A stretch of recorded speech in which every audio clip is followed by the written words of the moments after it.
யோவான் எழுதின சுவிசேஷம் 3ஆம் அதிகாரம். யூதருக்குள்ளே அதிகாரியான நிக்கோதேமு என்னப்பட்ட பரிசேயன் ஒருவன் இருந்தான். அவன் ராக்காலத்திலே இயேசுவினிடத்தில் வந்து, ரபி, நீர் தேவனிடத்தில் இருந்து வந்த போதகர் என்று அறிந்திருக்கிறோம். ஏனெனில் ஒருவனும் தன்னுடனே தேவன் இராவிட்டால் நீர் செய்கிற இப்படிப்பட்ட அற்புதங்களை செய்ய மாட்டான் என்றான். இயேசு அவனுக்கு பிரதியுத்தரமாக, ஒருவன் மறுபடியும் பிறவாவிட்டால் தேவனுடைய ராஜ்யத்தை காணமாட்டான் என்று மெய்யாகவே மெய்யாகவே உனக்கு சொல்லுகிறேன் என்றார். அதற்கு நிக்கோதேமு, ஒரு மனுஷன் முதிர் வயதாயிருக்கையில் எப்படி பிறப்பான்? அவன் தன் தாயின் கர்ப்பத்தில் 2ஆம் தரம் பிரவேசித்து பிறக்கக்கூடுமோ என்றார்.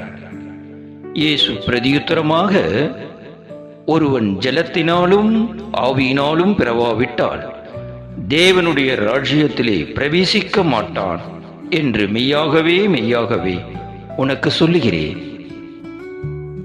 மாம்சத்தினால் பிறப்பது மாம்சமாயிருக்கும், ஆவியினால் பிறப்பது ஆவியாயிருக்கும். நீங்கள் மறுபடியும் பிறக்க வேண்டும் என்று நான் உனக்கு சொன்னதை குறித்து அதிசயப்பட வேண்டாம். காற்றானது தனக்கு இஷ்டமான இடத்திலே வீசுகிறது, அதன் சத்தத்தை கேட்கிறாய், ஆகிலும் அது இன்ன இடத்திலிருந்து வருகிறது என்றும் இன்ன இடத்துக்கு போகிறது என்றும் உனக்கு தெரியாது. ஆவியினால் பிறந்தவன் எவனோ அவனும் அப்படியே இருக்கிறான் என்றார். அதற்கு நிக்கோதேமு, இவைகள் எப்படி ஆகும் என்றார். இயேசு அவனை நோக்கி, நீ இஸ்ரவேலில் போதகனாயிருந்தும் இவைகளை அறியாமல் இருக்கிறாயா?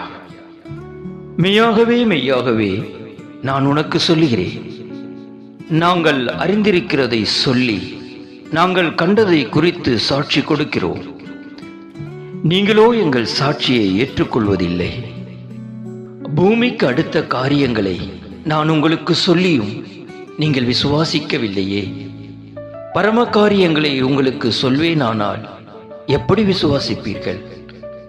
பரலோகத்தில் இருந்து இறங்கினவரும் பரலோகத்தில் இருக்கிறவருமான மனுஷகுமாரனே அல்லாமல் பரலோகத்துக்கு ஏறினவன் ஒருவனும் இல்லை. சர்ப்பமானது மோசேயினால் வனாந்திரத்திலே உயர்த்தப்பட்டது போல மனுஷகுமாரன் தன்னை விசுவாசிக்கிறவன் எவனோ அவன் கெட்டு போகாமல் நித்திய ஜீவனை அடையும்படிக்கு உயர்த்தப்பட வேண்டும். தேவன் தம்முடைய ஒரே பேரான குமாரனை விசுவாசிக்கிறவன் எவனோ அவன் கெட்டு போகாமல் நித்திய ஜீவனை அடையும்படிக்கு அவரை தந்தருளி இவ்வளவாய் உலகத்தில் அன்பு கூர்ந்தார். உலகத்தை ஆக்கினைக்குள்ளாக தீர்க்கும்படி தேவன் தம்முடைய குமாரனை உலகத்தில் அனுப்பாமல் அவராலே உலகம் ரட்சிக்கப்படுவதற்காகவே அவரை அனுப்பினார். அவரை விசுவாசிக்கிறவன் ஆக்கினைக்குள்ளாக தீர்க்கப்படான்.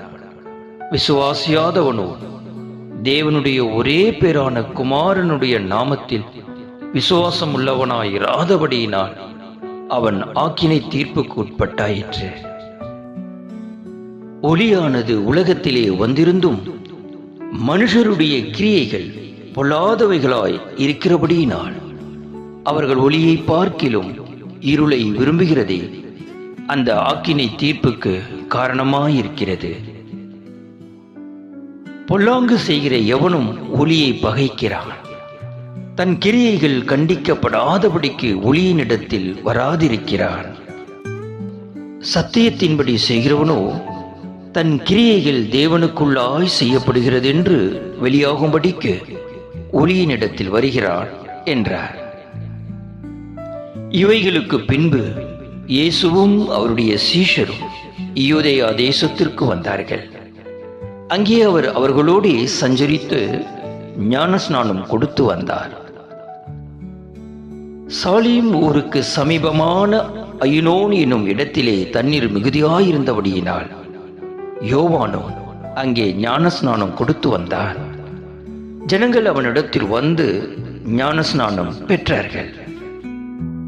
அக்காலத்தில் யோவான் காவலில் வைக்கப்பட்டிருக்கவில்லை. அப்பொழுது யோவானுடைய சீஷரில் சிலருக்கும் யூதருக்கும் சுத்திகரிப்பை குறித்து வாக்குவாதம் உண்டாயிற்று. அவர்கள் யோவானிடத்தில் வந்து, ரபி, உம்முடனே கூட யோர்தானுக்கு அக்கறையில் ஒருவர் இருந்தாரே, அவரை குறித்து நீரும் சாட்சி கொடுத்தீரே. இதோ அவர் ஞானஸ்நானம் கொடுக்கிறார், எல்லாரும் அவரிடத்தில் போகிறார்கள் என்றார்கள். யோவான் பிரதியுத்தரமாக, பரலோகத்திலிருந்து ஒருவனுக்கு கொடுக்கப்பட்டால் ஒழிய அவன் ஒன்றையும் பெற்றுக்கொள்ள மாட்டான். நான் கிறிஸ்து அல்ல, அவருக்கு முன்னாக அனுப்பப்பட்டவன் என்று நான் சொன்னதற்கு நீங்களே சாட்சிகள்.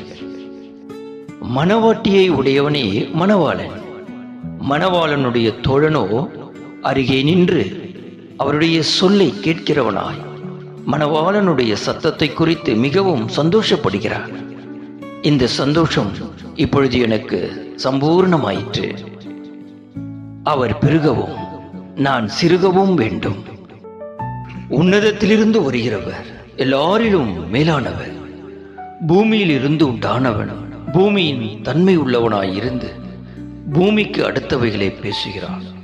பரலோகத்திலிருந்து வருகிறவர் எல்லாரிலும் மேலானவர், தாம் கண்டதையும் கேட்டதையும் சாட்சியாக சொல்லுகிறார்.